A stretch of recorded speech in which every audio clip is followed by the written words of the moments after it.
7. जलमंडल, hydrosphere. संपूर्ण पृथ्वी का 3/4 भाग, लगभग 71% पर जलमंडल का विस्तार है। पृथ्वी पर उपस्थित जल की कुल मात्रा का जल महासागरों में है, जो कि खारा है। जल राशि का मात्र 2.5% भाग ही स्वच्छ जल या मीठा जल है। महासागरीय जल के 2 महत्वपूर्ण गुण हैं, तापमान एवं लवणता। जलमंडल का वो बड़ा भाग जिसकी कोई निश्चित सीमा ना हो, महासागर, ओशियन कहलाता है। सबसे बड़ा महासागर प्रशांत महासागर है। समुद्र, जलमंडल का वो बड़ा भाग जो 3 तरफ से जल से घिरा हो और एक तरफ महासागर से मिला हो, समुद्र कहलाता है।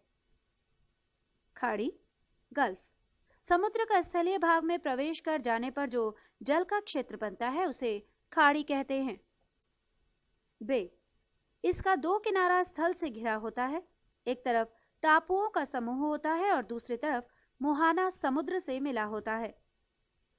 सामान्यतः महासागरीय जल का तापमान लगभग 5 डिग्री सेंटीग्रेड से 33 डिग्री सेंटीग्रेड के बीच रहता है। आकार में अंतर के कारण अटलांटिक महासागर में वार्षिक तापांतर प्रशांत महासागर की अपेक्षा अधिक होता है। उत्तरी गोलार्ध में दक्षिणी गोलार्ध की तुलना में तापांतर अधिक होता है। लवणता को प्रति 1000 में व्यक्त करते हैं। समुद्री जल की औसत लवणता लगभग 35 प्रति 1000 होती है। समान खारेपन वाले स्थानों को मिलाकर खींची गई रेखा को समलवण रेखा, आइसोहेलाइन कहते हैं। 20 डिग्री से 40 डिग्री उत्तरी अक्षांश और 10 डिग्री से 30 डिग्री दक्षिण अक्षांशों के मध्य सबसे अधिक लवणता पाई जाती है। तुर्की की वॉन झील की लवणता सबसे अधिक 330% है। गाई ऑट, सपाट शीर्ष वाले समुद्री पर्वतों को गाई ऑट कहते हैं। प्रशांत महासागर में गुआम द्वीप के समीप स्थित मेरियाना गर्त सबसे गहरा गर्त है। इसकी गहराई 11 किलोमीटर है। प्रस्तुत है कुछ महत्वपूर्ण गर्त। गर्त 1 मेरियाना, गहराई 6297 फैदम, स्थिति प्रशांत महासागर। गर्त 2 चैलेंजर, गहराई 5269 फैदम, स्थिति अंध महासागर। गर्त 3 टोंग, गहराई 5022 फैदम, स्थिति प्रशांत महासागर। गर्त 4 पोर्टोरिको, गहराई 4662 फैदम, स्थिति अटलांटिक महासागर, पश्चिमी द्वीप समूह। गर्त 5 रोमशे, गहराई 4030 फैदम, स्थिति दक्षिणी अंध महासागर। और गर्त 6 सुंडा, गहराई 3828 फैदम, स्थिति पूर्वी हिंद महासागर, कोष्ठक में जावा द्वीप। कोष्ठक समाप्त। नोट: 1 फैदम बराबर 1.8 मीटर। शोल, जलमग्न उत्थान का वो भाग जहां जल की गहराई छिछली होती है, शोल कहलाता है। ये प्रवाल से बना नहीं होता है। ग्रेट बैरियर रीफ, ये ऑस्ट्रेलिया के क्वींसलैंड के समीप संसार की सबसे बड़ी प्रवाल भित्ति है। ये प्रशांत महासागर में है। प्रशांत महासागर, ये अपने संलग्न समुद्रों के साथ धरातल का 1/3 भाग ढकता है। इसका क्षेत्रफल 16,57,23,740 वर्ग किलोमीटर है। इसकी आकृति त्रिभुजाकार एवं क्षेत्रफल संपूर्ण स्थल के क्षेत्रफल से अधिक है। इसके शीर्ष बेरिंग जलडमरू मध्य पर तथा आधार अंटार्कटिका महाद्वीप पर है। भूमध्य रेखा पर इसकी लंबाई 16,000 किलोमीटर से भी अधिक है। इसके पश्चिम में एशिया तथा ऑस्ट्रेलिया महाद्वीप, पूरब में उत्तरी एवं दक्षिणी अमेरिका तथा दक्षिण में अंटार्कटिका महाद्वीप हैं। प्रवाल भित्तियां प्रशांत महासागर की प्रमुख विशेषता है। इस विशाल महासागर में कुल मिलाकर 2000 से भी अधिक द्वीप हैं। प्रशांत महासागर का अधिकांश तटवर्ती सागर पश्चिमी भाग में है। इनमें बेरिंग सागर, आर्यवोत्स्क सागर, जापान सागर, पीत सागर एवं पूर्वी चीन सागर आदि महत्वपूर्ण हैं। पूर्व की ओर केवल कैलिफोर्निया की खाड़ी ही प्रसिद्ध है। अटलांटिक महासागर, यह संपूर्ण संसार का छठा भाग है। इसका क्षेत्रफल 8,29,63,800 वर्ग किलोमीटर है, जो प्रशांत महासागर के लगभग आधा है। इसकी आकृति अंग्रेजी के एस आकार से मिलती जुलती है। इसके पश्चिम में दोनों अमेरिका तथा पूरब में यूरोप और अफ्रीका, दक्षिण में खुला है अंटार्कटिका तक, उत्तर में ग्रीनलैंड, हडसन की खाड़ी, बाल्टिक सागर, उत्तरी सागर मग्न तट पर स्थित है। इस महासागर की सबसे महत्वपूर्ण विशेषता मध्य अटलांटिक कटक, मिड अटलांटिक रिज है। यह उत्तर में आइसलैंड से दक्षिण में बीविट द्वीप, बीविट आइलैंड तक लगभग 14,000 किलोमीटर लंबा तथा 4,000 मीटर ऊंचा है। ये एक जलमग्न घटक है, तो भी इसकी अनेक चोटियां जल से ऊपर उठकर छोटे छोटे द्वीपों का रूप धारण कर गई हैं। अजोर्स का पाइको द्वीप तथा केप बर्दे द्वीप इसके प्रमुख उदाहरण हैं। सबसे तीखी चोटी भूमध्य रेखा के निकट सेंट पॉल नामक द्वीप समूह की है। दक्षिणी अटलांटिक महासागर में बरमूडा प्रवाल द्वीप एवं अर्सेसन, ट्रिस्ता दी कानाह, सेंट हेलेना, गुआ तथा बॉवेट द्वीप ज्वालामुखी द्वीप हैं। ये महासागर 55 डिग्री उत्तरी अक्षांश के पास अधिक चौड़ा हो जाता है, जहां इसे टेलीग्राफिक पठार के नाम से पुकारा जाता है। भूमध्य रेखा के निकट रोमांश गंभीर इसे दो भागों में बांटता है। उत्तरी भाग डॉल्फिन श्रेणी तथा दक्षिणी भाग का नाम चैलेंजर कटक है। अटलांटिक महासागर के तटों के साथ बेफिन की खाड़ी, हडसन की खाड़ी, उत्तरी सागर बाल्टिक सागर, मैक्सिको की खाड़ी, भूमध्य सागर तथा कैरिबियन सागर महत्वपूर्ण सागर हैं। हिंद महासागर, इसके उत्तर में एशिया महाद्वीप, दक्षिण में अंटार्कटिका महाद्वीप, पूर्व में ऑस्ट्रेलिया महाद्वीप तथा पश्चिम में अफ्रीका महाद्वीप हैं। ये एक अर्ध महासागर है। इसका कुल क्षेत्रफल 7,34,25,500 वर्ग किलोमीटर है। ये एक तरफ प्रशांत महासागर और दूसरी तरफ अटलांटिक महासागर से मिला है। कर्क रेखा इस महासागर की उत्तरी सीमा है। इसमें भारत के दक्षिणी पश्चिमी तट के समीप लक्षद्वीप तथा मालदीव प्रवाल द्वीपों के उदाहरण हैं। मॉरिशस और रीयूनियन द्वीप ज्वालामुखी प्रक्रिया से उत्पन्न द्वीप हैं। इस महासागर का सबसे बड़ा द्वीप मेडागास्कर है। मेडागास्कर के पूर्व में मॉरिशस द्वीप है। इस महासागर में वास्तविक तटवर्ती सागर दो ही हैं। वे हैं लाल सागर और फारस की खाड़ी। अरब सागर तथा बंगाल की खाड़ी की गणना भी सागरों में ही की जाती है, लेकिन ये हिंद महासागर के उत्तरी विस्तार मात्र ही हैं। डिगो गार्सिया द्वीप इसी महासागर में है। 8. महासागरीय जलधाराएं। एक निश्चित दिशा में बहुत अधिक दूरी तक महासागरीय जल की एक राशि के प्रवाह को महासागरीय जलधारा कहते हैं। ये धारा दो प्रकार की होती है, गर्म जलधारा और ठंडी जलधारा।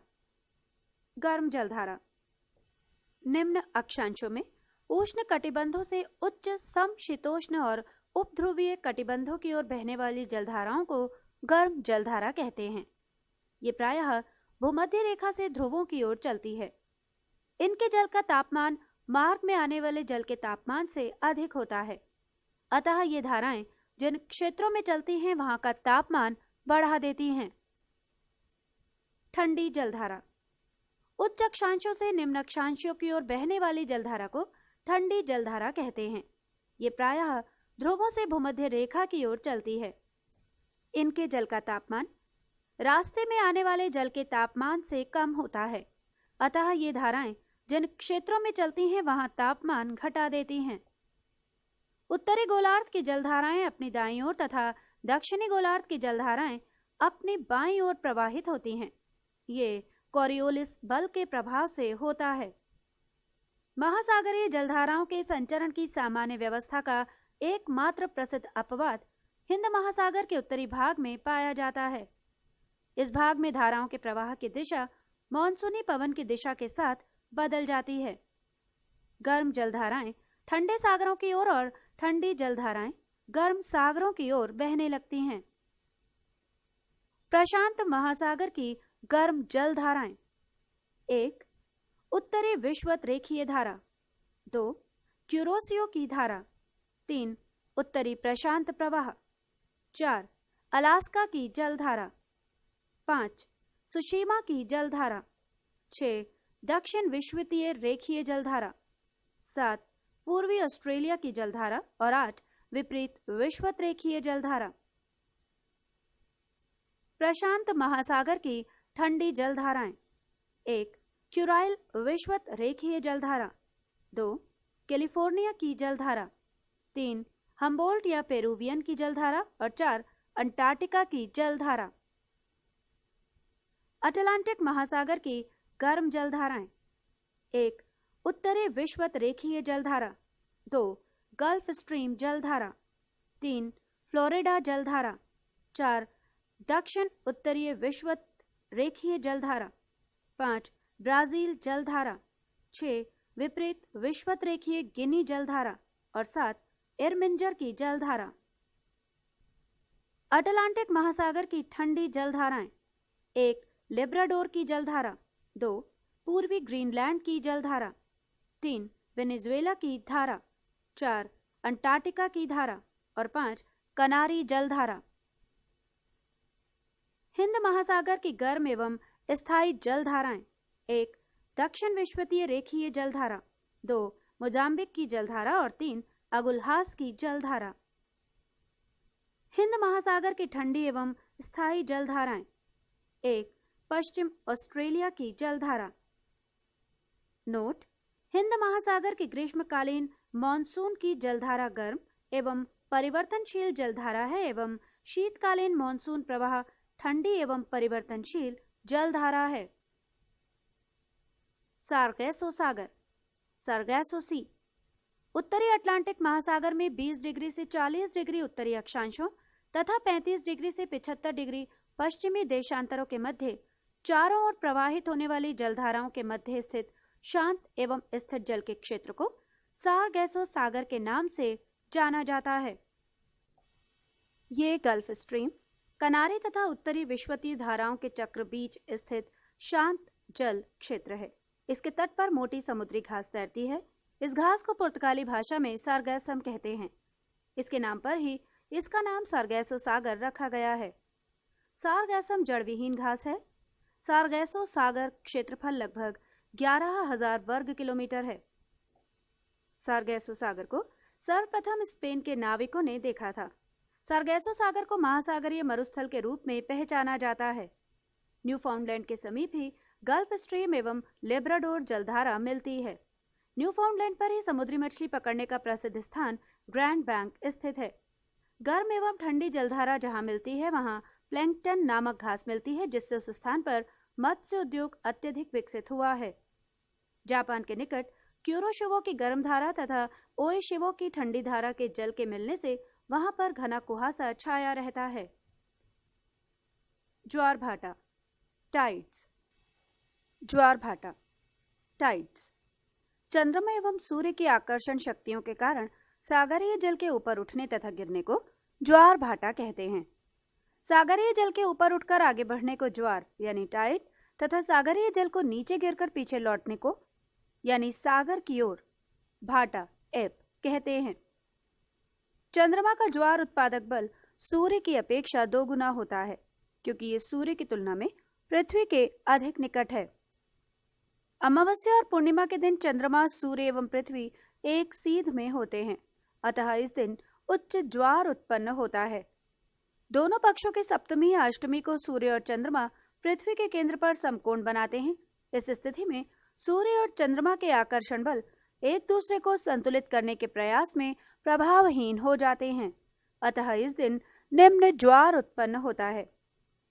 पृथ्वी पर प्रत्येक स्थान पर प्रतिदिन 12 घंटे 26 मिनट के बाद ज्वार तथा ज्वार के 6 घंटा 13 मिनट के बाद भाटा आता है। ज्वार प्रतिदिन 2 बार आते हैं, एक बार चंद्रमा के आकर्षण से और दूसरी बार पृथ्वी के अपकेंद्रीय बल के कारण। सामान्यतः ज्वार प्रतिदिन 2 बार आता है, किंतु इंग्लैंड के दक्षिणी तट पर स्थित साउथहैम्पटन में ज्वार प्रतिदिन 4 बार आते हैं। यहाँ 2 बार ज्वार इंग्लिश चैनल से होकर और 2 बार उत्तरी सागर से होकर विभिन्न अंतरालों पर पहुंचते हैं। महासागरीय जल की सतह का औसत दैनिक तापांतर नगण्य होता है, यानी लगभग 1 डिग्री सेंटीग्रेड। महासागरीय जल का उच्चतम वार्षिक तापक्रम अगस्त में एवं न्यूनतम वार्षिक तापक्रम फरवरी में अंकित किया जाता है। 9. वायुमंडल एटमॉस्फेयर। पृथ्वी को चारों ओर से घेरे हुए वायु के विस्तृत फैलाव को वायुमंडल कहते हैं। वायुमंडल के ऊपरी परत के अध्ययन को वायुर्विज्ञान एरोलॉजी और निचली परत के अध्ययन को ऋतुविज्ञान मेटीरियोलॉजी कहते हैं। आयतन के अनुसार वायुमंडल में 30 मील के अंदर विभिन्न गैसों का मिश्रण इस प्रकार होता है। नाइट्रोजन 78.07%, ऑक्सीजन 20.93%, कार्बन डाइऑक्साइड 0.03% और ऑर्गन 0.93%। वायुमंडल में पाए जाने वाले कुछ महत्वपूर्ण गैस। 1. नाइट्रोजन। इस गैस की प्रतिशत मात्रा सभी गैसों से अधिक है। नाइट्रोजन की उपस्थिति के कारण ही वायुदाब, पवनों की शक्ति तथा प्रकाश के परावर्तन का आभास होता है। इस गैस का कोई रंग, गंध अथवा स्वाद नहीं होता। नाइट्रोजन का सबसे बड़ा लाभ यह है कि यह वस्तुओं को तेजी से जलने से बचाती है। यदि वायुमंडल में नाइट्रोजन न होती तो आग पर नियंत्रण रखना कठिन हो जाता। नाइट्रोजन से पेड़ पौधों में प्रोटीनों का निर्माण होता है, जो भोजन का मुख्य अंग है। ये गैस वायुमंडल में 128 किलोमीटर की ऊंचाई तक फैली हुई है। 2. ऑक्सीजन। ये अन्य पदार्थों के साथ मिलकर जलने का कार्य करती है। ऑक्सीजन के अभाव में हम ईंधन नहीं जला सकते, अतः ये ऊर्जा का मुख्य स्रोत है। ये गैस वायुमंडल में 64 किलोमीटर तक फैली हुई है, परंतु 16 किलोमीटर से ऊपर जाकर इसकी मात्रा बहुत कम हो जाती है। 3. Carbon dioxide. ये सबसे भारी गैस है और इस कारण ये सबसे निचली परत में मिलती है, फिर भी इसका विस्तार 32 किलोमीटर की ऊंचाई तक है। ये गैस सूर्य से आने वाले विकिरण के लिए पारगम्य तथा पृथ्वी से परावर्तित होने वाले विकिरण के लिए अपारगम्य है, अतः ये कांचघर ग्रीन हाउस प्रभाव के लिए उत्तरदायी है और वायुमंडल के निचली परत को गर्म रखती है। 4. ओजोन। ये गैस ऑक्सीजन का ही एक विशेष रूप है। ये वायुमंडल में अधिक ऊंचाइयों पर ही अति न्यून मात्रा में मिलती है। ये सूर्य से आने वाली तेज पराबैंगनी विकिरण अल्ट्रावायलेट रेडिएशंस के कुछ अंश को अवशोषित कर लेती है। यदि हमारे वायुमंडल में ओजोन गैस न होते तो सूर्य की पराबैंगनी विकिरण क्षण भर में ही पृथ्वी पर हर वस्तु को जलाकर राख कर देती। ये 10 से 50 किलोमीटर की ऊंचाई तक केंद्रित है।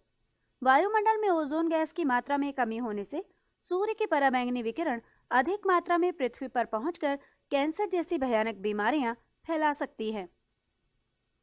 गैसों के अतिरिक्त वायुमंडल में जलवाष्प तथा धूल के कण भी उपस्थित हैं। आकाश नीले रंग का धूल कण के कारण ही दिखाई देता है। जलवाष्प सूर्य से आने वाले सूर्यातप के कुछ भाग को अवशोषित कर लेता है तथा पृथ्वी द्वारा विकिरित ऊष्मा को संजोए रखता है। इस प्रकार ये एक कंबल का काम करता है, जिससे पृथ्वी न तो अत्यधिक गर्म और न ही अत्यधिक ठंडी हो सकती है। जलवाष्प के संघनन से वृष्टि होती है। वायुमंडल में जलवाष्प सबसे अधिक परिवर्तनशील तथा असमान वितरण वाली गैस है।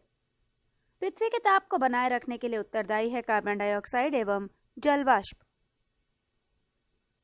वायुमंडल की संरचना। वायुमंडल को इन परतों में बांटा गया है। 1. क्षोभ मंडल ट्रोपोस्फियर, 2. समताप मंडल स्ट्रेटोस्फियर, 3. ओजोन मंडल ओजोनोस्फियर, 4. आयन मंडल आयनोस्फियर और 5. बहिर्मंडल एक्सोस्फियर। 1. क्षोभ मंडल ट्रोपोस्फियर। ये वायुमंडल की सबसे नीचे वाली परत है। इसकी ऊंचाई ध्रुवों पर 8 किलोमीटर तथा विषुवत रेखा पर लगभग 18 किलोमीटर होती है। क्षोभ मंडल में तापमान की गिरावट की दर प्रति 165 मीटर की ऊंचाई पर 1 डिग्री सेंटीग्रेड अथवा 1 किलोमीटर की ऊंचाई पर 6.4 डिग्री सेंटीग्रेड होती है। सभी मुख्य वायुमंडलीय घटनाएं जैसे बादल, आंधी एवं वर्षा इसी मंडल में होती हैं। इस मंडल को संवहन मंडल कहते हैं क्योंकि संवहन धाराएं इसी मंडल की सीमा तक सीमित होती हैं। इस मंडल को अधोमंडल भी कहते हैं। समताप मंडल स्ट्रेटोस्फियर। समताप मंडल 18 से 32 किलोमीटर की ऊंचाई तक है। इसमें ताप समान रहता है। इसमें मौसमी घटनाएं जैसे आंधी, बादलों की गरज, बिजली कड़क, धूलकण एवं जलवाष्प आदि कुछ नहीं होती हैं। इस मंडल में वायुयान उड़ाने की आदर्श दशा पाई जाती है। समताप मंडल की मोटाई ध्रुवों पर सबसे अधिक होती है। कभी कभी विषुवत रेखा पर इसका लोप हो जाता है। कभी कभी इस मंडल में विशेष प्रकार के मेघों का निर्माण होता है, जिन्हें मुलाव मेघ, मदर ऑफ पर्ल क्लाउड कहते हैं। 3. ओजोन मंडल, ओजोनोस्फीयर। धरातल से 32 किलोमीटर से 60 किलोमीटर के मध्य ओजोन मंडल है। इस मंडल में ओजोन गैस की एक परत पाई जाती है, जो सूर्य से आने वाली पराबैंगनी किरणों को अवशोषित कर लेती है। इसीलिए इसे पृथ्वी का सुरक्षा कवच कहते हैं। ओजोन परत को नष्ट करने वाली गैस CFC क्लोरोफ्लोरोकार्बन है, जो एयर कंडीशनर, रेफ्रिजरेटर आदि से निकलती है। ये सक्रिय क्लोरीन Cl की उपस्थिति के कारण होती है। ओजोन परत की मोटाई नापने में डॉप्सन इकाई का प्रयोग किया जाता है। इस मंडल में ऊंचाई के साथ तापमान बढ़ता जाता है। प्रति 1 किलोमीटर की ऊंचाई पर तापमान में 5 डिग्री सेंटीग्रेड की वृद्धि होती है। 4. आयन मंडल, आयनोस्फीयर। इसकी ऊंचाई 60 किलोमीटर से 640 किलोमीटर तक होती है। ये भाग कम वायुदाब तथा पराबैंगनी किरणों द्वारा आयनीकृत होता रहता है। इस मंडल में सबसे नीचे स्थित डी लेयर से लॉन्ग रेडियो वेव्स एवं E1, E2 और F1, F2 परतों से शॉर्ट रेडियो वेव परावर्तित होती है, जिसके फलस्वरूप पृथ्वी पर रेडियो, टेलीविजन, टेलीफोन एवं रडार आदि की सुविधा प्राप्त होती है। संचार उपग्रह इसी मंडल में अवस्थित होते हैं। 5. बाह्य मंडल, एक्सोस्फीयर। 640 किलोमीटर से ऊपर के भाग को बाह्य मंडल कहा जाता है। इसकी कोई ऊपरी सीमा निर्धारित नहीं है। इस मंडल में हाइड्रोजन एवं हीलियम गैस की प्रधानता होती है। सूर्यातप, इंसोलेशन।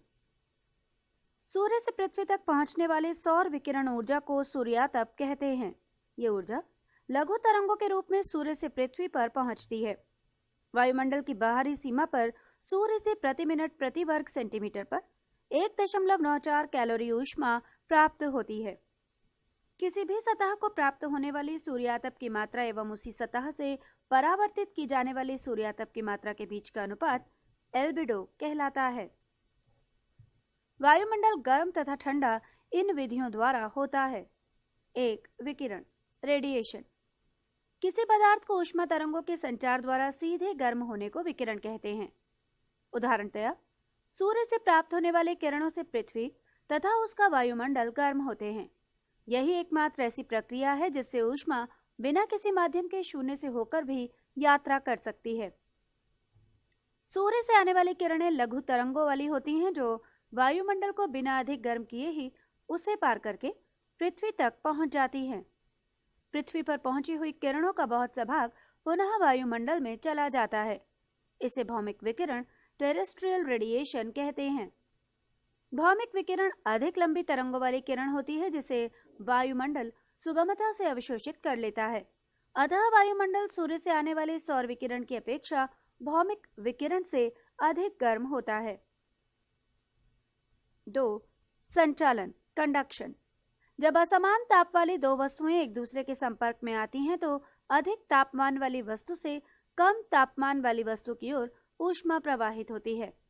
ऊष्मा का ये प्रवाह तब तक चलता रहता है जब तक दोनों वस्तुओं का तापमान एक जैसा ना हो जाए। वायु ऊष्मा की कुचालक है। अतः संचालन प्रक्रिया वायुमंडल को गर्म करने के लिए सबसे कम महत्वपूर्ण है। इससे वायुमंडल की केवल निचली परतें ही गर्म होती हैं। 3. संवहन, कन्वेक्शन।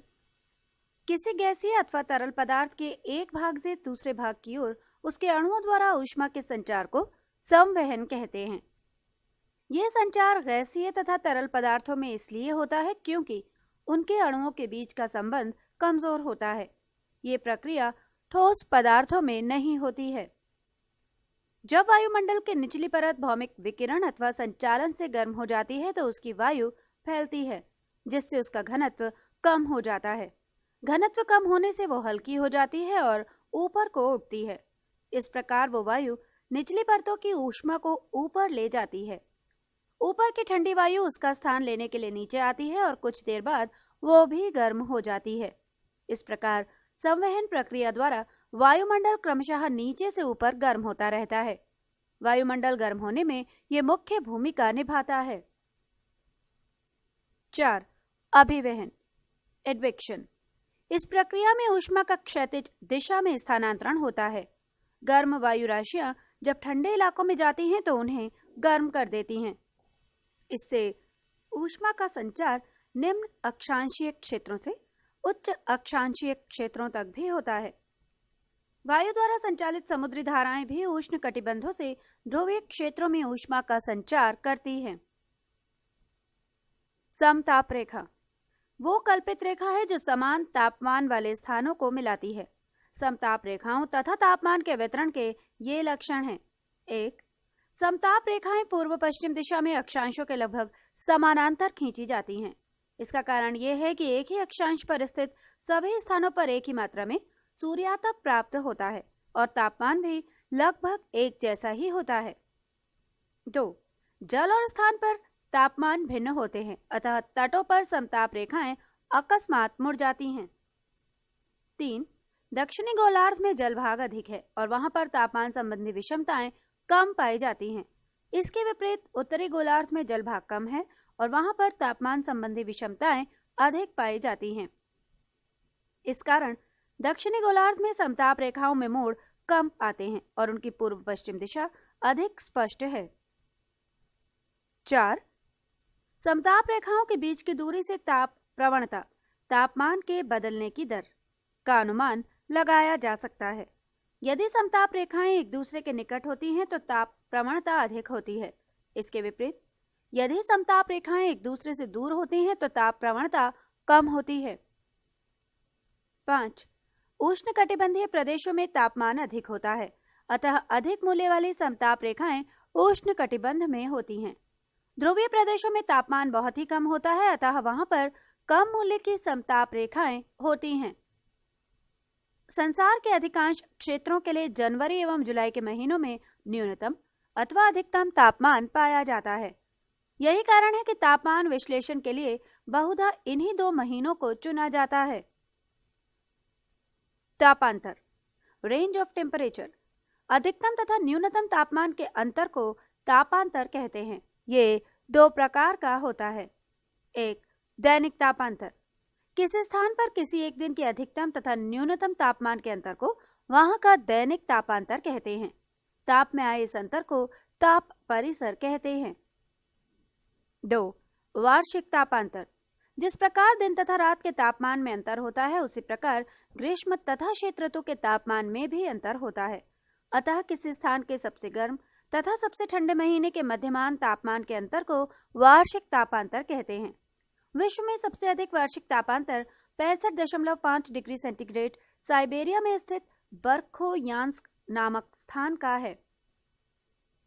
किसी भी स्थान विशेष के औसत तापक्रम तथा उसके अक्षांश के औसत तापक्रम के अंतर को तापीय विसंगति कहते हैं। वायुमंडलीय दाब, पवन एवं वायु राशियां। वायुदाब। सामान्य दशाओं में समुद्र तल पर वायुदाब पारे के 76 सेंटीमीटर या 760 मिलीमीटर ऊंचे स्तंभ द्वारा पड़ने वाला दाब होता है। वायुदाब बैरोमीटर से मापा जाता है। वायुमंडलीय दाब को मौसम के पूर्वानुमान के लिए एक महत्वपूर्ण सूचक माना जाता है। वायुमंडलीय दाब की इकाई बार है। एक बार बराबर 10⁵ N पर मीटर स्क्वायर। समदाब रेखा वो कल्पित रेखा जो समुद्र तल के बराबर घटाए हुए समान वायुदाब वाले स्थानों को मिलाती है। वायुदाब को मानचित्र पर समदाब रेखा द्वारा दर्शाया जाता है। दूरी की प्रति इकाई पर दाब के घटने को दाब प्रवणता, प्रेशर ग्रेडियंट कहते हैं। जब समदाब रेखा एक दूसरे के पास होती है तो दाब प्रवणता अधिक होती है, परंतु जब समदाब रेखाएं एक दूसरे से दूर होती हैं तो दाब प्रवणता कम होती है। यंत्र पारद वायु दाब मापी। आविष्कारक ई टॉरिसेली। यंत्र निद्रव वायु दाब मापी। आविष्कारक लुसियन वेडाई। यंत्र सेल्सियस थर्मामीटर, आविष्कारक एंडर्स सेल्सियस। और यंत्र केश आर्द्रता मापी, आविष्कारक डी सॉसर। पृथ्वी के धरातल पर 4 वायुदाब कटिबंध हैं। 1. विषुवत-रेखीय निम्न वायुदाब। ये पेटी भूमध्य रेखा से 10 डिग्री उत्तरी तथा 10 डिग्री दक्षिणी अक्षांशों के बीच स्थित है। यहाँ सालों भर सूर्य की किरणें लंबवत पड़ती हैं, जिसके कारण तापमान हमेशा ऊंचा रहता है। इस कटिबंध में धरातलीय क्षैतिज पवनें नहीं चलती, बल्कि अधिक तापमान के कारण वायु हल्की होकर ऊपर को उठती है और संवहनीय धाराओं का जन्म होता है। इसलिए इस कटिबंध को शांत कटिबंध या डोलड्रम कहते हैं। नोट: विषुवत रेखा पर पृथ्वी के घूर्णन का वेग सबसे अधिक होता है, जिससे यहाँ पर अपकेंद्रीय बल सर्वाधिक होता है, जो वायु को पृथ्वी के पृष्ठ से परे धकेलता है। इसके कारण भी यहाँ पर वायुदाब कम होता है। 2. उपोष्ण उच्च वायुदाब। उत्तरी तथा दक्षिणी गोलार्धों में क्रमशः कर्क और मकर रेखाओं से 35 डिग्री अक्षांशों तक उच्च दाब पेटियां पाई जाती हैं। यहाँ उच्च दाब होने के 2 कारण हैं। 1. विषुवत-रेखीय कटिबंध से गर्म होकर उठने वाली वायु ठंडी और भारी होकर कर्क तथा मकर रेखाओं से 35 डिग्री अक्षांशों के बीच नीचे उतरती है और उच्च वायुदाब उत्पन्न करती है। 2. पृथ्वी की दैनिक गति के कारण उपध्रुवीय क्षेत्रों से वायु विशाल राशियां कर्क तथा मकर रेखाओं से 35 डिग्री अक्षांशों के बीच एकत्रित हो जाती हैं, जिससे वहां पर उच्च वायुदाब उत्पन्न हो जाता है। नोट: विषुवत रेखा से 30 डिग्री से 35 डिग्री अक्षांशों के मध्य दोनों गोलार्धों में उच्च वायुदाब की पेटियां उपस्थित होती हैं। इस उच्च वायुदाब वाली पेटी को अश्व अक्षांश कहते हैं। इसका कारण यह है कि मध्य युग में यूरोप में खेती के लिए पश्चिमी द्वीप समूह में पालदार जलयानों में लादकर घोड़े भेजे जाते थे। प्रायः इन जलयानों को इन अक्षांशों के बीच वायु शांत रहने के कारण आगे बढ़ने में कठिनाई होती थी। अतः जलयानों का भार कम करने के लिए कुछ घोड़े समुद्र में फेंक दिए जाते थे। 3. उपध्रुवीय निम्न वायुदाब।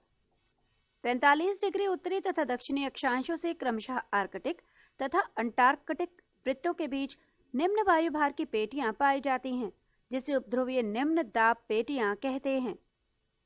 और 4. ध्रुवीय उच्च वायुदाब। 80 डिग्री उत्तरी तथा दक्षिणी अक्षांश से उत्तरी तथा दक्षिणी ध्रुव तक उच्च दाब पेटियां पाई जाती हैं।